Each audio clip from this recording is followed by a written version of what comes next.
Hello everyone. Today in this section we will discuss about some more energy sources. Or in this series we are going to study first that is about the biogas plant. Before we go in detail about the biogas plant, we will study some general topics. First thing is, what do you mean by biomass? Biomass means anything naturally occurring which can provide us heat और energy, जैसे would हो गया, ठीक है, जो हमें nature में ऐसे मिल जाता है. काउ डंग केक हो गया, वो हमें ऐसे मिल जाता है नेचर में. तो वो काउ डंग केक का मतलब जो उपले वगैरह होते हैं जो गोबर से बनते हैं, ठीक है. तो आज के टाइम में अगर हम देखें, कुछ ईयर्स पहले चले जाएं, तो काउ डंग केक, उपले वगैरह, लकड़ियाँ, ये किचन वगैरह में, स्पेशली विलेजेस में बहुत ज़्यादा यूज़ होते थे. और ऐसे बात नहीं है, आज भी यूज़ होते हैं.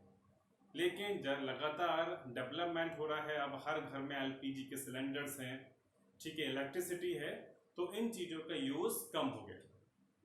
और इनका फ़ायदा भी है कम होने से. क्यों? क्योंकि चाहे वुड है, चाहे काउ डंग केक है, उपले वगैरह, जब इसको बर्न करते हैं तो इनमें से कई सारी हार्मफुल गैसेस निकलती हैं. और जो वहाँ पे जो भी खाना वगैरह बना रहा है, जो ही पास में बैठता है, और जब वो उन्हीं गैसेस को इनहेल करता है तो उसको कई सारी डिजीजेस, प्रॉब्लम वगैरह हो जाती हैं. अब जब काउ डंग को हमारे पास इतना लार्ज क्वांटिटी में प्रेजेंट है, क्योंकि इंडिया में कई सारे, क्योंकि भैंसें हैं, गाय हैं, ये सब लार्ज स्केल में प्रेजेंट हैं, तो क्यों ना उसको भी एक अच्छे फ्यूल में कन्वर्ट करके यूज़ किया जाए. तो उसी सीरीज में हमारे पास जो एक कॉन्सेप्ट है, इट इज बायोगैस प्लांट.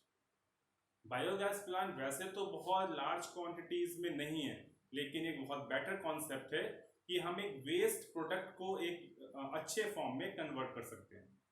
तो बायोगैस प्लांट में जो चीज़ हमें चाहिए लार्ज क्वांटिटी में, वो चाहिए हमें काउ डंग. काउ डंग का मतलब गोबर वगैरह. और ये हमें जनरली कहाँ मिल जाता है, ज़्यादा क्वांटिटीज़ में कहाँ मिल सकता है, विलेजेस में, जहाँ पे डेयरी वगैरह हो, वहाँ पे हम इसको आसानी से मिल सकता है. तो उस कॉन्सेप्ट में क्या है, जो आप ये फिगर देख रहे हैं, ये एक सिंपल फिगर है जो डिस्क्राइब करेगी बायोगैस प्लांट की. ये जो पूरा सिस्टम है, ये सारा का सारा ग्राउंड के अंदर है. बस ये थोड़ा सा जो टैंक है ये बाहर की तरफ है, सब ब्रिक्स वगैरह से बना हुआ है. एक है हमारे पास ये इनलेट चैम्बर, जहां से मटेरियल अंदर आएगा, और दिस इज आउटलेट चैम्बर, जहां से मटेरियल बाहर की तरफ आएगा. This is digester tank. इस बायोगैस प्लांट में जो हमें मेन रॉ मटेरियल चाहिए, दैट इज स्लरी. और स्लरी का मतलब है the mixture of cow dung, waste product, चाहे वो पत्तियां हो गई, लकड़ियां हो गई ऐसे बेकार सी, ठीक है, विद वाटर. तो what is slurry? Slurry is mainly a mixture of water and the cow dung and the waste product, ठीक है. तो उस स्लरी को यहां से अंदर की तरफ डाल दिया जाता है बहुत लार्ज क्वांटिटीज में. यहाँ पे डालने के बाद दोनों को, ये भी और ये भी क्लोज कर दिए गए. ये ऑलरेडी ऊपर से क्लोज्ड है, तो ये पूरा एक टाइप से ऐसा मान लीजिए पूरा एयर टाइट हो गया. एयर टाइट का मतलब न कोई गैस वगैरह इसमें से पास नहीं हो रही. अब जो भी मटेरियल हमने इसके अंदर डाला था, वो 2-3 महीने तक इसमें ऐसे का ऐसे सड़ता रहता है. सड़ने का मतलब है वो लगातार डिकम्पोज हो रहा है. और जब जो भी इसके अंदर माइक्रो ऑर्गेनिज्म प्रेजेंट है, बैक्टीरिया प्रेजेंट होंगे, जो भी होंगे, वो लगातार उसको डिके करेंगे. यहाँ पे अगेन क्योंकि पूरा क्लोज्ड है, कोई ऑक्सीजन वगैरह नहीं है, तो यहाँ पे शुरू हो जाएंगी एनएरोबिक रिएक्शंस. और एनएरोबिक रिएक्शंस की वजह से ये जितना भी मटेरियल हल्के हल्के डाइजेस्ट होना शुरू हो जाएगा. और कुछ टाइम के बाद, 2-3 महीने के बाद देखेंगे कि यहाँ से, क्योंकि जब ये यहाँ पे रिएक्शंस होंगी, तो यहाँ पे गैस इकट्ठी होनी शुरू हो जाएगी. उस गैस को हम कहते हैं बायोगैस. वो जैसे जैसे गैस यहाँ पे इकट्ठी होगी, तो वो गैस प्रेशर अप्लाई करेगी नीचे की तरफ, और जैसे जैसे वो प्रेशर अप्लाई करेगी, तो वो मटेरियल यहाँ के थ्रू बाहर निकलना शुरू हो जाएगा. इस मटेरियल को हम बाहर निकाल लेंगे, और जो बायोगैस हमें मिली, वो पाइपलाइन के थ्रू घरों घरों में हम उसको भेज सकते हैं. और जैसे हम अपने घर में एलपीजी वगैरह यूज करते हैं, सिमिलर वे में बायोगैस को भी यूज किया जा सकता है. इस बायोगैस प्लांट के अगर हम सोचें डिसएडवांटेज, तो डिसएडवांटेज तो इसके कोई भी नहीं, बस ये कह सकते हैं लिमिटेशंस हैं।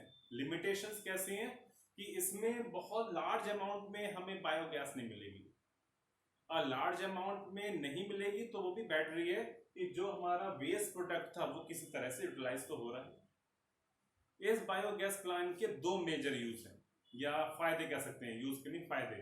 फर्स्ट, एक तो ये पूरा का पूरा कह सकते हैं इन्वायरमेंटल फ्रेंडली है, किसी तरह का इसमें इन्वायरमेंट को कोई ऐसा पॉल्यूशन वगैरह कुछ नहीं हो रहा।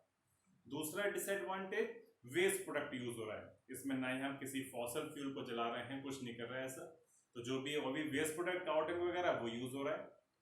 थर्ड इसका यूज कि जो यहाँ से मैन्योर जो वेस्ट प्रोडक्ट निकल रहा है वो एज ए मैन्योर फीड्स वगैरह में यूज कर सकते हैं, मतलब ये खाद के फॉर्म में जो वेस्ट प्रोडक्ट है वो यूज होता है, और वो भी न्यूट्रिएंट रिच होता है।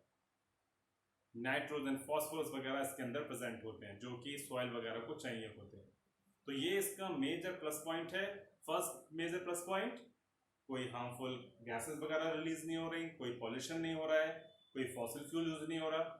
दूसरा बढ़िया यूज वेस्ट प्रोडक्ट का, इसमें सारा का सारा वेस्ट प्रोडक्ट यूज कर रहे हैं। और थर्ड, जो यहाँ से वेस्ट प्रोडक्ट का भी वेस्ट प्रोडक्ट निकला उसको एज ए मैन्योर फील्ड में यूज कर लिया जाता है, और वो वेस्ट प्रोडक्ट भी न्यूट्रिएंट रिच होता है जो सॉइल को चाहिए।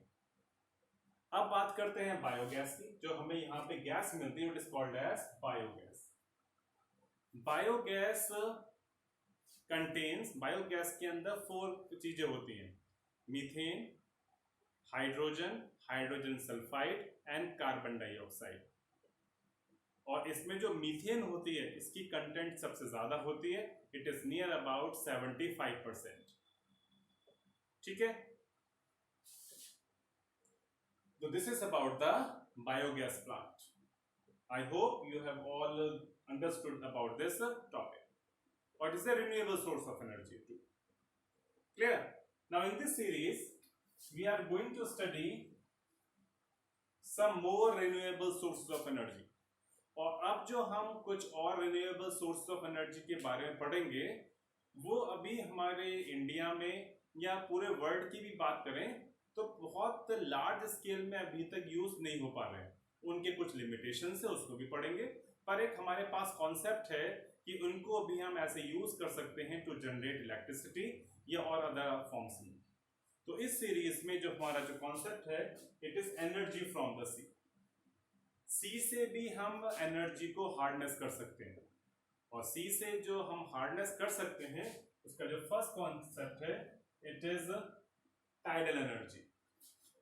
टाइडल एनर्जी का मतलब the energy that can be harness from the tides. जो समुद्र में टाइड्स उठती हैं, ऊंची ऊंची लहरें उठती हैं, उसको हम यूज कर सकते हैं इलेक्ट्रिसिटी जनरेट करने के लिए।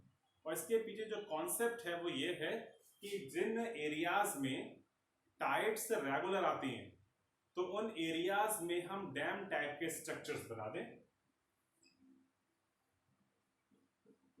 फॉर एग्जाम्पल सी है बहुत पूरा, यहाँ पे जहां पे इस साइड में फॉर एग्जाम्पल टाइड्स आती है तो यहाँ पे हमने डैम टाइप का स्ट्रक्चर बना दिया, और यहीं पे हमने ओपनिंग दे दी, यहाँ पे टरबाइन वगैरह लगा दिए जिससे डायनामो कनेक्टेड होगा।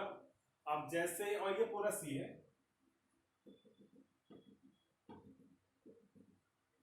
इस समय फॉर एग्जाम्पल ये सी लेवल बराबर है। अब जैसे ही इधर टाइड्स उठेंगी, जैसे ही टाइड्स उठेंगे तो क्या होगा, वाटर इधर का इधर फ्लो होगा, ठीक है। और जैसे ही वाटर इधर हुआ, अब जैसे ही टाइड्स नीचे आएंगी तो जैसे ही वाटर इस साइड में वापस आएगा इधर से होता हुआ तो क्या होगा, वो इन टरबाइन से टकराएगा, और जब टरबाइन से टकराएगा तो क्या होगा, यहाँ पे इलेक्ट्रिसिटी जनरेट होगी। कॉन्सेप्ट क्लियर हो गया? ठीक है, क्या है, डैम्स का स्ट्रक्चर बनाना, टाइड्स वाटर एक तरफ से दूसरे फ्लो होगा, जब वापस आएगा तो क्या होगा, वो टरबाइन से टकराएगा, और जब टरबाइन से टकराएगा तो इलेक्ट्रिसिटी क्या होगी, यहाँ पे जनरेट होगी। दूसरा कॉन्सेप्ट है इसमें about the wave energy. Wave का भी कॉन्सेप्ट यही है कि जो समुद्र में, सी में जो लहरें उठती हैं, चलते हम हमेशा होती रहती हैं, तो उनको भी हम एज ए हार्डनेस एनर्जी करने के लिए यूज में कर सकते हैं। इसका भी कॉन्सेप्ट यही है कि हम सी के अंदर जगह जगह फ्लोटिंग जनरेटर्स लगा दें। फ्लोटिंग जनरेटर जगह जगह आपने अप्लाई कर दिए, उसमें टरबाइन लगी हुई है, लहरें चल रही हैं, टकराएंगी उनसे और इलेक्ट्रिसिटी प्रोड्यूस होगी। क्लियर? इसी सीरीज में थर्ड कॉन्सेप्ट है हमारा ओशियन थर्मल एनर्जी। थर्मल का मतलब हीट एनर्जी, मतलब जो सी की हीट एनर्जी है उसको हम यूटिलाइज कर सकते हैं टू जनरेट इलेक्ट्रिसिटी। और इसके पीछे जो कॉन्सेप्ट है to create ocean thermal power plant. अब ओशियन थर्मल पावर प्लांट का मतलब क्या है? सी के अंदर एक पावर प्लांट हमको लगाना है। यहां पे एक सिंपल एक मॉड्यूल बना रहा हूं, वो एग्जैक्ट इस तरह का नहीं है, बस समझाने के लिए। एक ऐसा मान लीजिए पाइप टाइप के हमने सी के अंदर डाल दिए, यहां पे टरबाइन लगा रखी है, इसके अंदर फिल है लिक्विड अमोनिया या क्लोरोफ्लोरोकार्बन, ये दोनों ही वोलेटाइल सब्सटेंसेस है। इसके अंदर ये लिक्विड फिल है पाइप के अंदर। कौन सा लिक्विड?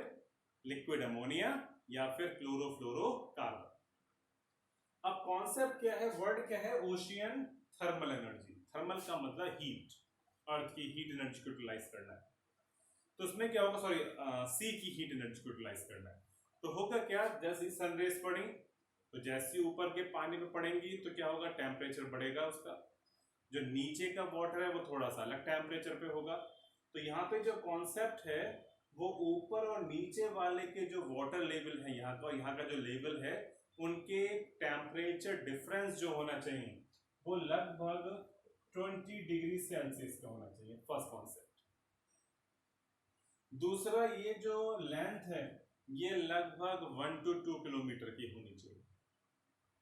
अब क्या होगा, जब टेम्परेचर डिफरेंस होगा उससे क्या होगा, नीचे का टेम्परेचर कम, ऊपर का टेम्परेचर ज्यादा। तो जो वोलेटाइल सब्सटेंस है इसके अंदर लिक्विड अमोनिया, जैसे ही उसको थोड़ी सी भी हीट एनर्जी मिलेगी वो एकदम से चेंज हो जाएगा वेपर्स में। और जैसे ही वेपर में चेंज हुआ, वेपर आगे बढ़े, वेपर आगे चले, वेपर टकराए टरबाइन से, टरबाइन घूमी, इलेक्ट्रिसिटी प्रोड्यूस हो रही है। ये दोबारा नीचे आ गए, जो भी हमारे पास ये वेपर्स थे नीचे आए, नीचे का टेम्परेचर कम था और टेम्परेचर कम था वो दोबारा से लिक्विड में चेंज हो गए, टेम्परेचर बढ़ा दोबारा से वो वेपर में हो गए, और ये प्रोसेस लगातार चलता रहता है। ओशियन थर्मल एनर्जी से हर समय इलेक्ट्रिसिटी प्रोड्यूस की जा सकती है। यहाँ पे जो अभी हमने 3 पढ़े हैं, tidal energy, wave energy and ocean thermal energy, अभी इन पे ज्यादा लार्ज क्वांटिटी में वर्क नहीं हो पाता, ये इलेक्ट्रिसिटी जनरेट नहीं हो पाता। क्योंकि रीजन क्या है, क्योंकि कॉस्टली बहुत ज्यादा है। ओशियन के अंदर ये सेटअप करना बहुत ज्यादा कॉस्टली है। दूसरा, इनका जो मेन ड्रॉबैक है वो ये है कि इलेक्ट्रिसिटी हमें लार्ज क्वांटिटीज में नहीं मिलेगी, क्योंकि इतने बड़े बड़े प्लांट्स लगाना पॉसिबल नहीं है। इनका मेंटेनेंस कॉस्ट बहुत ज्यादा है। अब फॉर एग्जांपल आपने वेव एनर्जी में जो पढ़ा कि वहां पे हम फ्लोटिंग जनरेटर्स लगा दें, तो वहां पे फ्लोट कर कोई चीज मूवेबल है एक सी के अंदर, तो उसमें टूटने के चांसेस बहुत ज्यादा है। तो ये जो तीनों कॉन्सेप्ट है हमारे पास, एक कॉन्सेप्ट तो है कि हम इससे इलेक्ट्रिसिटी प्रोड्यूस कर सकते हैं, लेकिन अभी तक ऐसा नहीं है कि हम इस पे 100% डिपेंड हो जाए। तो इस वजह से ओशियन थर्मल एनर्जी पूरे वर्ल्ड में, इनसे एनर्जी जो हार्डनेस की जाती है वो लार्ज स्केल पे हार्डनेस नहीं हो पाती। Next is form of energy, that is geothermal energy. जैसे अभी हमने पढ़ा ओशियन थर्मल, ओशियन थर्मल का मतलब हीट किसकी, ओशियन की। तो सेम प्रोसेस है जियोथर्मल एनर्जी, दैट इज जियो का मतलब यहाँ पे अर्थ से। तो जो अर्थ की हीट एनर्जी है उसको भी हम यूटिलाइज कर सकते हैं टू जनरेट इलेक्ट्रिसिटी। अब जैसे अर्थ के में क्या कॉन्सेप्ट है, फॉर एग्जाम्पल हमारी अर्थ, अब इस अर्थ में अंदर वाटर भी प्रेजेंट है, वाटर, और जैसे जैसे हम अर्थ के अंदर डिग आउट करेंगे तो वैसे वैसे अर्थ का टेम्परेचर भी क्या होता है, बढ़ता रहता है। तो ऐसी जगह जहां पे वाटर प्रेजेंट है अर्थ के अंदर, और वहां पे कुछ हॉट रॉक्स हैं। हॉट रॉक्स का मतलब जो पत्थर है नीचे अंदर के साइड में जो रॉक्स है बहुत गर्म है टेम्परेचर की वजह से, तो जब वो गर्म होंगी और उनके कांटेक्ट में वाटर है तो वाटर के किसमें कन्वर्ट होने लगेगा, वेपर्स में। और अगर उन वेपर्स को जगह मिल गई बाहर आने के लिए तो वेपर्स क्या होंगे, अर्थ के यहां से होते हुए अर्थ के बाहर से निकलने लगेंगे, अर्थ की सरफेस से। तो इस फिनोमेना को भी यूज कर सकते हैं टू जनरेट इलेक्ट्रिसिटी। अर्थ के अंदर वो जगह जहां पे टेम्परेचर बहुत ज्यादा है उन पॉइंट्स को बोलते हैं हम हॉट स्पॉट्स।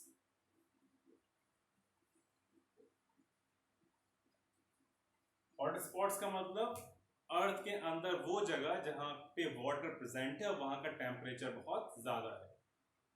और जब वाटर वेपर्स में कन्वर्ट होकर अर्थ की सरफेस से बाहर निकलता है तो उन सरफेसेस, उन पॉइंट्स को बोलते हैं हॉट स्प्रिंग्स। तो अर्थ की सरफेस से जहां से वेपर निकल रहे हैं नेचुरली उनको बोलते हैं हॉट स्प्रिंग्स, और अर्थ के अंदर की वो जगह कहलाती है हॉट स्पॉट्स। अब जैसे अभी हमने एक टॉपिक पढ़ा था अबाउट थर्मल पावर प्लांट, तो उस थर्मल पावर प्लांट में हम क्या कर रहे थे, इलेक्ट्रिसिटी जनरेट कर रहे थे। कैसे? पानी को गर्म करके, वेपर बन के वेपर आ रही थी, वेपर टरबाइन से टकरा रही थी। यहाँ पे तो हमें और फायदा है, यहाँ पे हमें नेचुरली वेपर्स मिल रहे हैं, हमें यहाँ पे किसी फॉसिल फ्यूल को भी नहीं जलाना पड़ रहा। तो यहाँ पे तो और कॉन्सेप्ट इसलिए होता है, जहां जहां पे हॉट स्प्रिंग्स होते हैं वहां वहां पे टरबाइंस मोटर के साथ लगा दी जाती हैं। अब वो तो नेचुरल निकल रहे हैं वेपर्स, जब नेचुरल निकल रहे हैं तो टरबाइन लगातार वहां पे रोटेट करती रहती है और हमको इलेक्ट्रिसिटी मिलती रहती है। तो ये इसका सबसे प्लस पॉइंट है। अगर इसके बात करें लिमिटेशंस की या डिसएडवांटेजेस की, तो डिसएडवांटेजेस में या लिमिटेशंस में ये कह सकते हैं कि हमें हॉट स्प्रिंग्स हर जगह नहीं मिलेंगे। अगर इंडिया में भी बात करें तो मध्य प्रदेश में, और पूरे वर्ल्ड की बात करें तो अमेरिका और न्यूजीलैंड, या और इंडिया में थोड़ा बहुत यहाँ पे, यही ऐसी कुछ कंट्रीज हैं जहाँ पे जियोथर्मल एनर्जी को यूज किया जा रहा है थोड़ा लार्ज स्केल पे। तो जियोथर्मल एनर्जी को हर जगह हार्नेस करना पॉसिबल नहीं है। लेकिन अगर इसकी बात करें एडवांटेजेस की, तो ये इकोनॉमिकली बहुत बढ़िया है। इकोनॉमिकली क्यों? क्योंकि ज्यादा इसमें कॉस्ट की जरूरत ही नहीं है, क्योंकि ऑलरेडी हमें वेपर्स मिल रहे हैं। थर्मल पावर प्लांट में कॉस्ट सबसे ज्यादा किस चीज की है? कोल और पेट्रोलियम की, जहां जो हमें बर्न करना पड़ता है। यहाँ पे वो हमें नेचुरली मिल रहे हैं वेपर्स, और जब नेचुरली मिल रहे हैं तो यहाँ पे इलेक्ट्रिसिटी लगातार प्रोड्यूस होती रहती है। तो आई होप आपको ये आज का पूरा सेशन बढ़िया लगा होगा। ठीक है, तो today we have discussed about the biogas plant, then energy from the sea, about that is tidal energy, wave energy and ocean thermal energy, and next one was geothermal energy. Okay, thank you.